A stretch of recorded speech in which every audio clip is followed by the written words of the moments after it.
All right, what's up, y'all? Okay, they did make it public. So I'm about to hit this here record button. Being black in the winter means that your lips are ashy and they crack. So I put on lip gloss, but I guess I put it on a little too late. Told y'all I sound like a man. Told y'all I sound like I be smoking cigarettes. Child. Let's put it right where they belong. Okay. Gonna hit record. Gonna hit record. All right. So we're recording, and as they say, thumbnail. Wait, hold on. There we go. All right. So thumbnail done. Oh, I see that now with the YouTube videos, and I'm like, oh my god, that's so funny. So I like it. Kind of a big deal. I told y'all yesterday that I am planning to do my own mukbangs. Mukbang. That's coming up. Look, I broke this. This is at the Dollar Tree. I saw another one, so I'm gonna get one. It's at the Dollar Tree. Somehow somebody broke it. I said I did, but it wasn't me. Oh Lord, this voice. Okay, so let's put it right there because I am kind of a big deal. As you should all be inside of your own life. Okay. So I actually want to talk about something that I hit on. Was it earlier this year or it might have been last year? But I'm checking first to see that everything is going good on this end. Okay, it is. So let me go ahead and share this to my group. Book bosses, join me this afternoon. So I'm sending that to book bosses. Um, all right, and then I'm gonna send that over to my page. Um, let me know if you're in your Moses season below. All right, what does your promised land look like?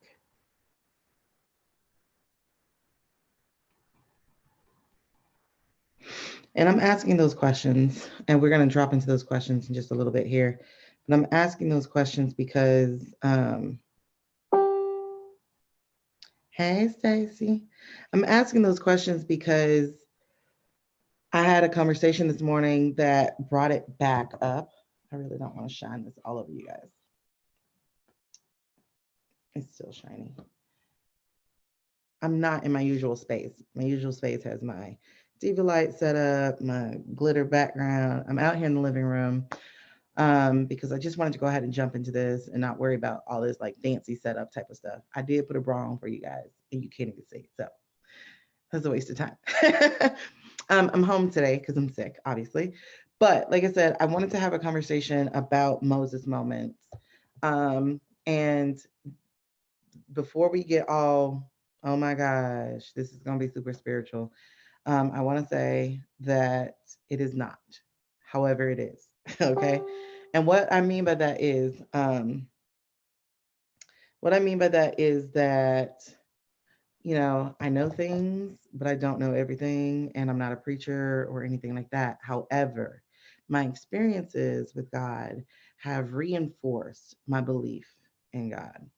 And more importantly, if that is true, but more importantly, my experiences with God have reinforced my belief in myself.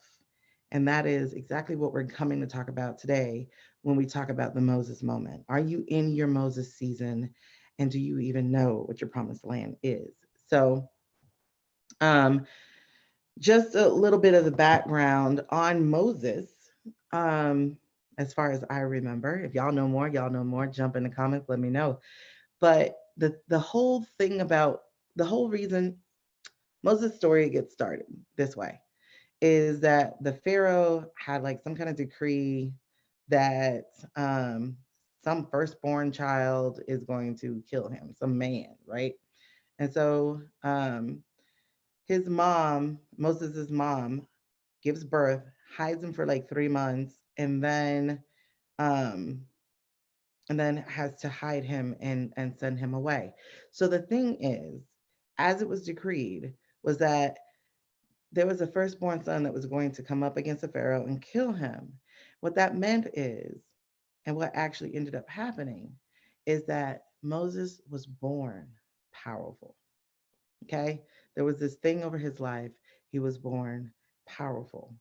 And even though he was hidden, even though he had the possibility of drowning because he was put off on the water, even though there were things that could have killed him on that water, Moses survived.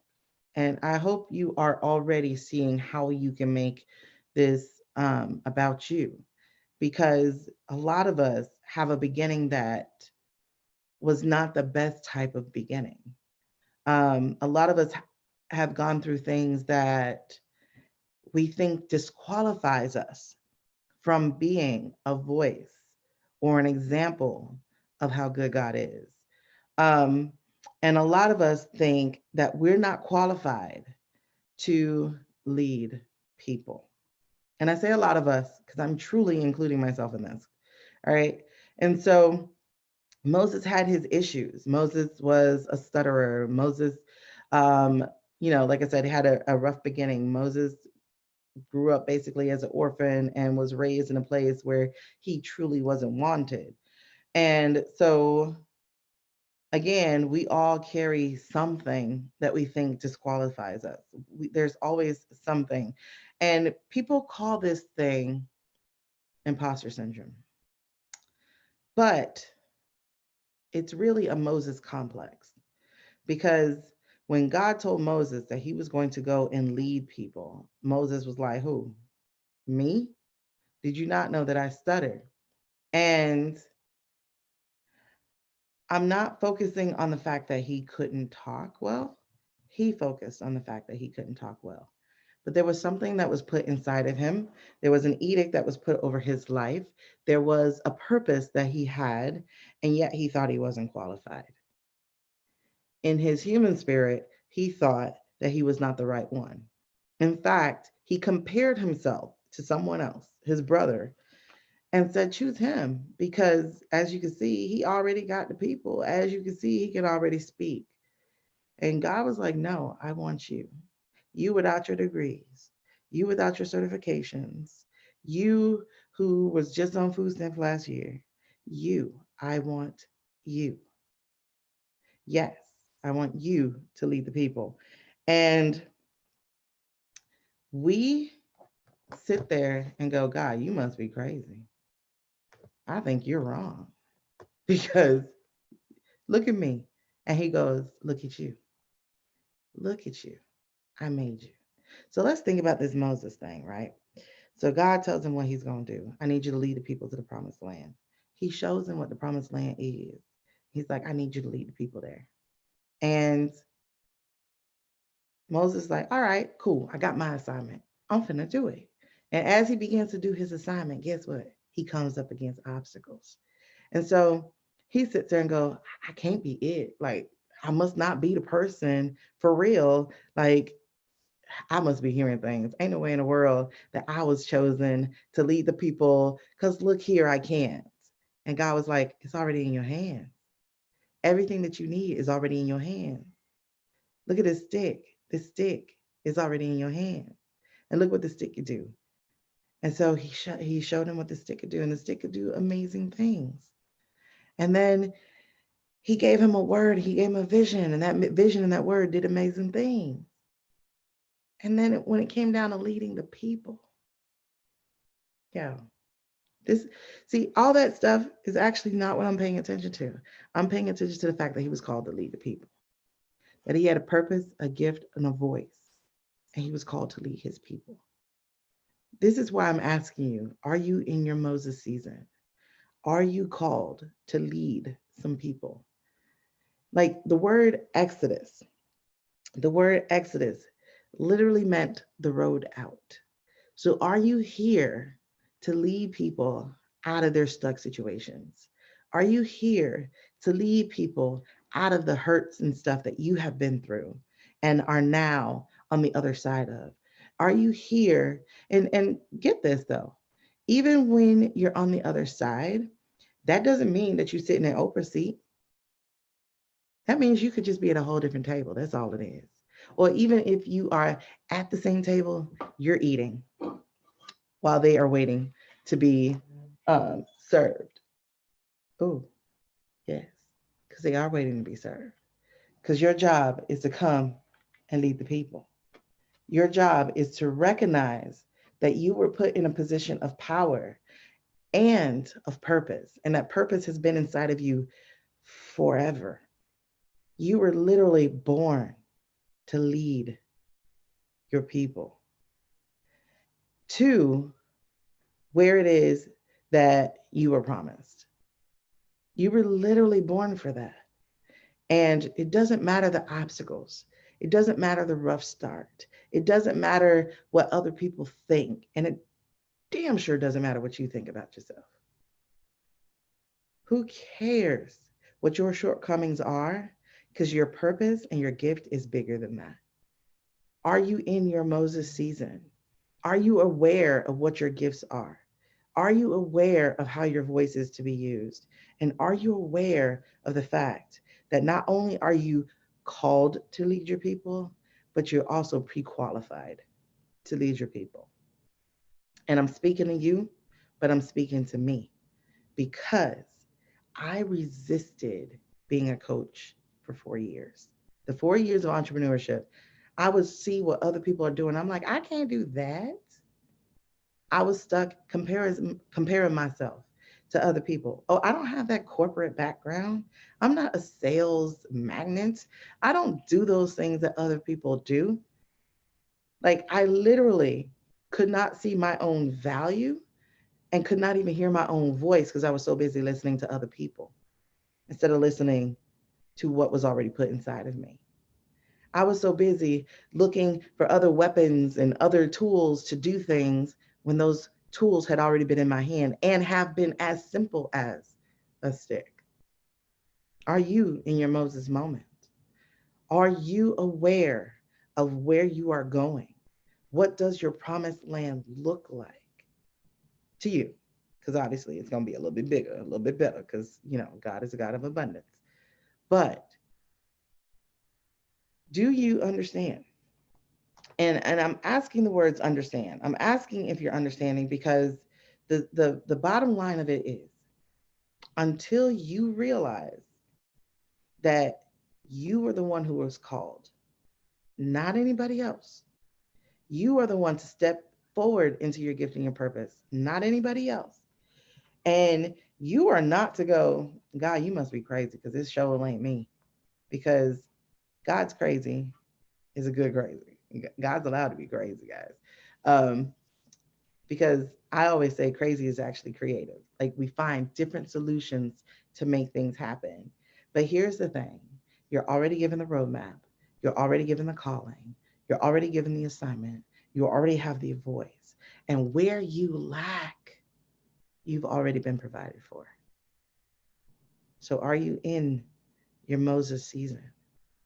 Are you ready to lead your people? Be it with a pen, or be it with a mic, or be it in a corporate suit, it doesn't matter. What is your gift? What is your purpose? And can you even hear your voice? Because your people are waiting. They're in the bondage of what you've escaped. They're in the, they might be slaves to their paycheck. They might be slaves to their relationship. They might be slaves to their past. They might be slaves to their environment of what they see around them. And there's something inside of them that hopes for you. You are the answer to their prayers. You are the way out of their bondage. You are the key to unshackle them and to lead them out, to provide them that exodus out of their dark place into a place of light and of love, that place called the promised land, wherever that promised land is. It is your job to pick up your stick, and it is your job to lead. Use your voice, however it is that you are called to use it. Now, here's the thing though. Y'all know I'm all about storytelling. I'm all about making sure that we tell stories that are impactful and not just stories to dump our stories out on people. We're not here to burden people with our pain. We are here to help people take off their bandages and cauterize their wounds and to begin the real process of healing as well.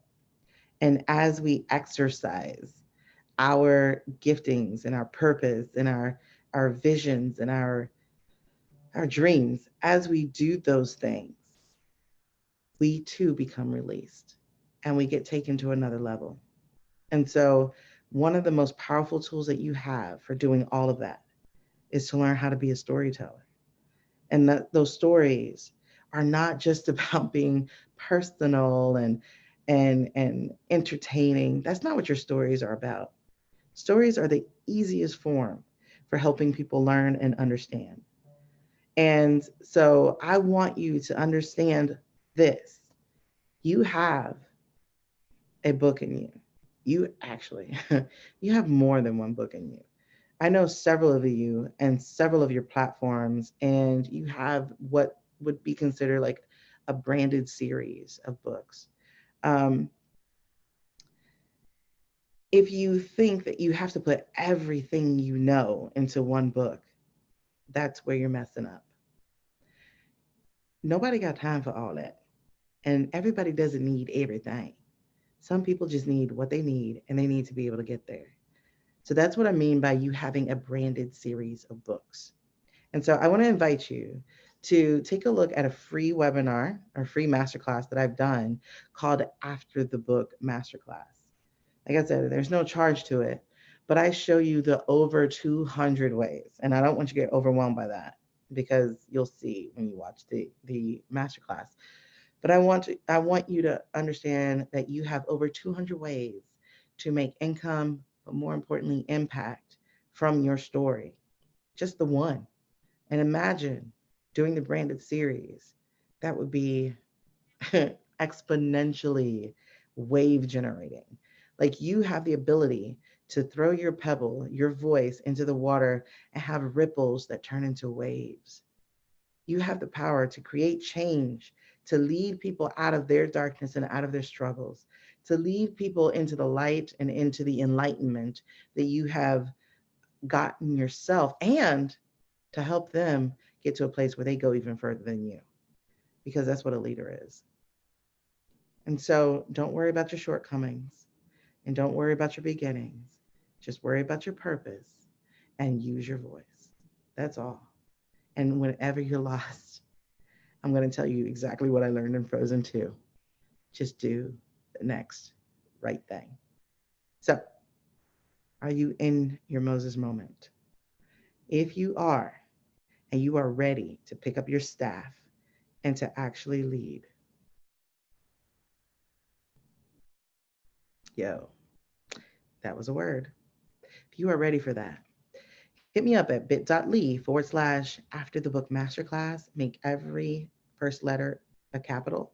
So capital A, capital T, capital B, capital M, capital C, after the book masterclass, and check out that free masterclass to learn how big your waves can get from your story.